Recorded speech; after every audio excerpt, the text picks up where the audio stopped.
That brings us to Panama, where you're about to go.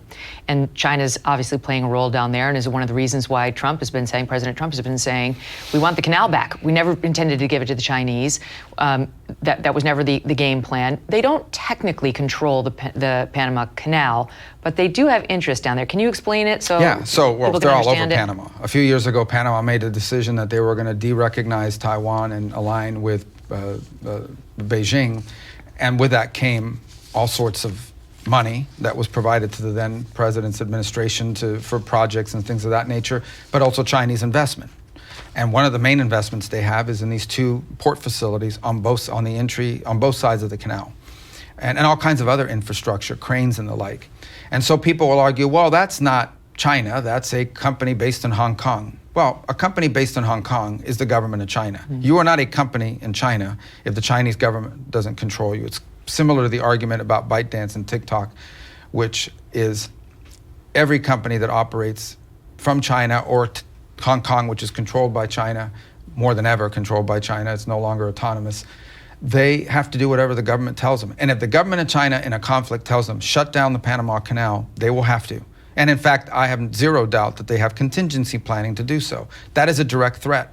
So it's a technicality, but in reality, if China wanted to obstruct traffic in the Panama Canal, they could. That's a fact. And it's my view that's a violation of the treaty agreement. And that's what President Trump is raising. And we're going to address that topic. It's one of deep concern. That dynamic cannot continue. Not simply because we built it at great cost and lives and treasure, but because it is contrary to our national interest. It is not in the national interest of the United States to have a canal we paid for and we built used as a leverage and a weapon against us. That can't happen. So what's the solution? Well, that's what we're going to have to talk about. And I think the president's been pretty clear he wants to administer the canal again. Obviously, the Panamanians are not big fans of that idea. But that message has been brought very clear. And there are a lot of other areas we can work very closely with Panama on. I mean, their government generally is pro-American on a number of fronts. But this is a core national interest for us. We can work together on a lot of things, and there are a lot of things we can work with them on that are very positive on migration, and they can be very helpful on all sorts of things. And I hope we'll get resolution to those very soon. But that does not in any way replace the core reality that the Panama Canal, we cannot allow any foreign power, particularly China, to hold that kind of potential control over it that they do. That just can't continue. But what could they do? I mean, are there these Chinese control or Chinese businesses along the canal, very large ones that could easily be turned into military facilities? Do they have to get rid of them? Do they have to, what are the kinds of things we could ask for that would satisfy us? Hong Kong-based companies having control over the entry and exit points of the canal is completely unacceptable. That cannot continue because of the China. And if there's a conflict and China tells them, do everything you can to obstruct the canal so that the U.S. can't engage in trade and commerce, so that the U.S. military and naval fleet cannot get to the Indo-Pacific fast enough, they would have to do it. They would have to do it, and they would do it. And now we would have a major problem on our hands. That's number one. Number two, we have to talk about the fact that we built this thing. We paid for it. Thousands of people died doing this, Americans. And somehow our naval vessels who go through there and American shipping that goes through there pays rates, some cases higher than other countries are paying, or for example, a vessel from China. That's also not acceptable. It was a terrible deal when it was made. It should never have been allowed. They're going to tell you that it's set by an independent administrative entity and not the government. That's their internal problem. They'll have to figure that out. But we should not be in a position of having to pay more than other countries. In fact, we should be getting a discount or maybe for free because we paid for the thing. There too, like you mentioned with Colombia, is there a risk if we play too hardball, we drive them into the arms of the Chinese? Well, I would argue that the canal's already in the arms of the Chinese. So, I mean, that's one aspect I would say. And we can't operate that way. Like, we can't operate in the world saying, well, we can't defend our national interest because if not, these countries will turn to China against us. I mean, we wouldn't allow that to happen. It would be against our national interests. So, but that said, I hope we don't get to that point, right? We have on so many topics, have a very good working relationship with Panama and with their government. And I want that to continue, but we have a core national interest that's at stake. They should understand that.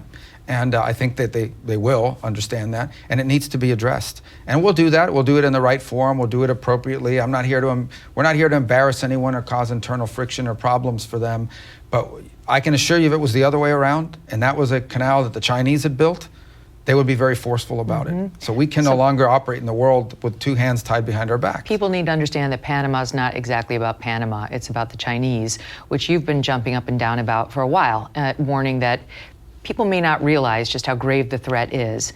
And you said something, I think it was at your confirmation hearing, to the effect of, if China gets what it wants in 10 years or so, life could look very different. Like it maybe could be even dramatic faster for us, for America. Yeah, so I mean, they can today control. I mean, we love our technology and we need it for all kinds of advances. All of that depends on critical minerals. At the end of the day, ranging aluminum, cobalt, you name it. They have gone around the world buying up mining rights, and they control not just the mining of it, but the refining and the production of it and the use of it for industrial purposes. So I remember during COVID, everybody was freaking out because we couldn't get the masks because they were all made in China. And then we couldn't get this because they were all made in China. We had lost and given away our industrial capacity. This is even graver. This is the rare earth minerals. This is the raw materials necessary for some of the things that go into our most advanced technologies in the defense realm and in medicine. 80-something% of the active ingredients in generic pharmaceuticals in the United States are made in China. We can't make them. So if they decide we're going to cut you off from these things, we'd be in a lot of trouble because we gave away our industrial capacity on those things. That can't continue. That's a vulnerability that we face, and they will use it as leverage. In fact, they are already using it as leverage. For the first time ever, they have actually imposed export controls on critical minerals to damage our national security, but ultimately our technological capacity as well.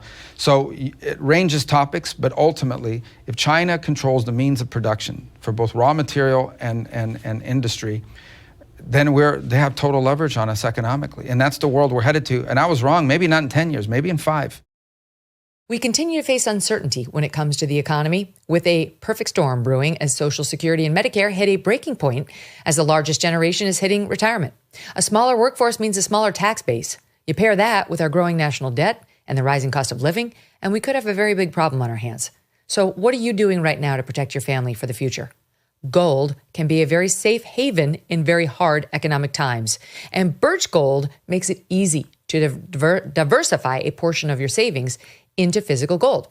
Birch Gold will help you transition an existing IRA or 401k in whole or in part into an IRA in gold. And it won't cost you one penny, not one, out of pocket. Protect your future today. Text MK to 989898 and get your free info kit on gold and a copy of The Ultimate Guide for Gold in the Trump Era with a foreword by Donald Trump Jr. There's no obligation, just information. Birch Gold has earned the trust of countless Americans looking to safeguard their savings. Text my initials, MK, to the number 989898 today. Thanks so much for watching. If you like what you just saw, hit the subscribe button for more clips and full episodes.